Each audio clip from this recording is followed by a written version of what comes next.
There are certain things in the existing legislation that we have to go through from time to time. So after every second general election, we set up an electoral commission to review boundaries.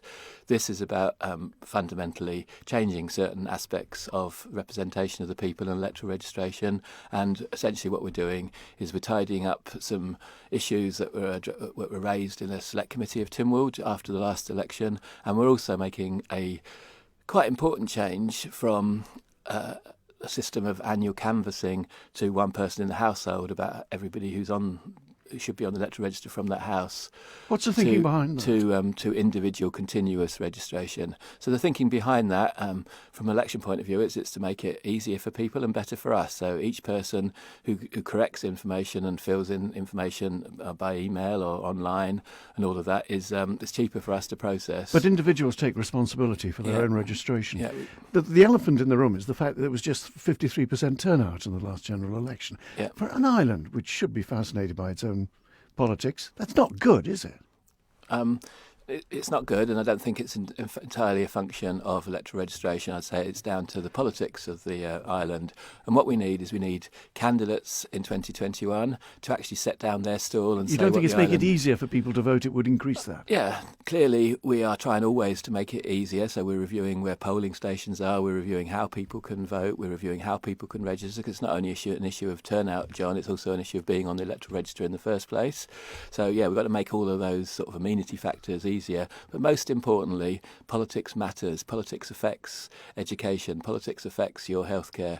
Politics affects how much tax you pay and what you get for your tax. And so therefore, it's up to candidates to excite people, to get the people to focus on their policies and actually turn out because it's worth their while and they think it's an important thing to do. A couple of things. Obviously, looking at measures to stop what was basically a scandal over proxy voting some years ago, but also to enable people who are off the island and away to actually take part in the process. Yeah, they're both changes. So the consultation was about moving more towards postal voting and reviewing how when you went out and did it in somebody's office or actually did it by proxy. So that's all been reviewed, and the legislation that I'll take back to Keys in February, I hope, will have a way forward on that. Exactly as you say, the consultation proposal was that we extended the franchise to people outside the Isle of Man, and we've had lots of helpful feedback on that. They were two of the good questions that we asked. Ramsey have said that this is just tinkering and that there's more electronic voting should be used. Mm-hmm. Now, there was an instance in Ireland where they brought that in. What happened to that? Essentially, a lot of money was spent 20 years ago on electronic systems inside the polling stations, and it wasn't trusted for various reasons. And that 20 years on, they no longer use that system that they planned to use 20 years ago.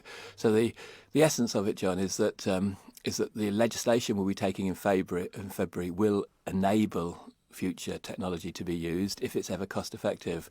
But for me, it's not a priority to get a few extra votes to spend lots and lots of money making for a secure system.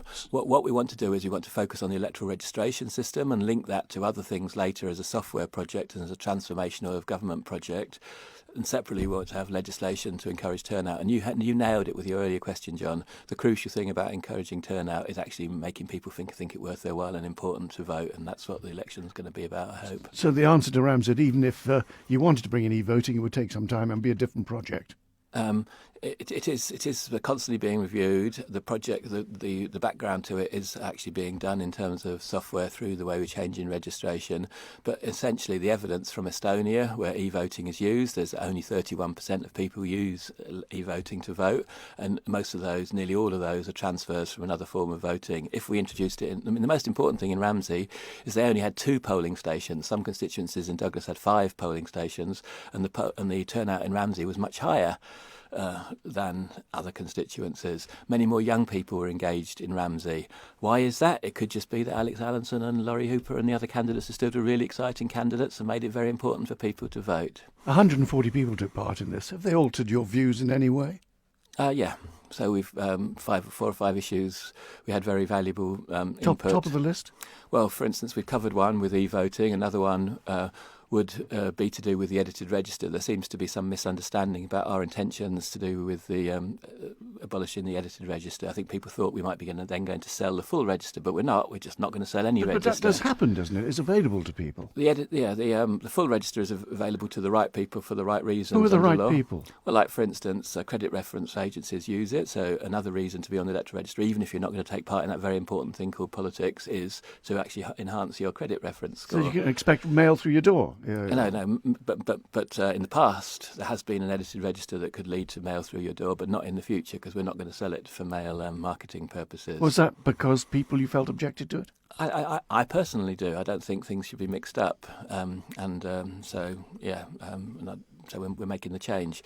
We've also had some views about the age for different candidates, which is another story that people were concerned about. So 16 and 18. 18, I think it is, Yeah. for the House of Keys, 16 for Legco, is that right? Or is it the No, other way it's like around? 21 for Legco and 18 for Keys and local authorities. say that again, shall I? We were proposing 18 across the board. Another issue was the date for the next general election. Currently it's on the fourth Thursday in September. Mr Shimmons is on record to say that we should consider bringing it forward earlier to encourage younger people, particularly people from across who are at university or studying elsewhere or working elsewhere, who can come back. And that's where we are. We'll be intensively analysing every one of those responses. Thank you very much to everybody who has responded, and very much hope that we can report on the consultation as soon as possible, and then take the legislation into the House of Keys as a bill in February, because we need to have this in place by September 2020, so that the September 2021 election, if that's the date we choose, can start. This is a question which was raised in an odd sort of way in here, but more specifically, what about the period that the House stands? We have this situation where about halfway through, it seems the MHK start looking towards their re-election. If it was longer, say 8 years or even 10 years, there would be more time for MHKs to do their stuff. Yeah, it's 5 years for members of the House of Keys, 4 years for commissioners and councillors. Over the last 5 or 6 years, there's been a question about whether that should be the same for both, and should one be increased or the other one reduced, if it should be the same. If they're, even if they are the same, should they happen at the same time? And I'm looking forward to reading all the local authorities and other people's responses to the consultation, because you're quite right. We made a suggestion, and we'll be taking the bill. Do you feel cramped at all by a 5-year term? Would you like longer? There's certainly an electoral cycle, even in the Isle of Man. I think it's more intense across, but certainly politicians do say it takes them a year or so to get into the swing of things, and 3 years before they start worrying about the next election. I'm not perhaps as political as that. I try and get on, and I probably do equally well throughout, but perhaps that means I won't get elected next time. I hope not, because I do think I make a valuable contribution to Manx politics.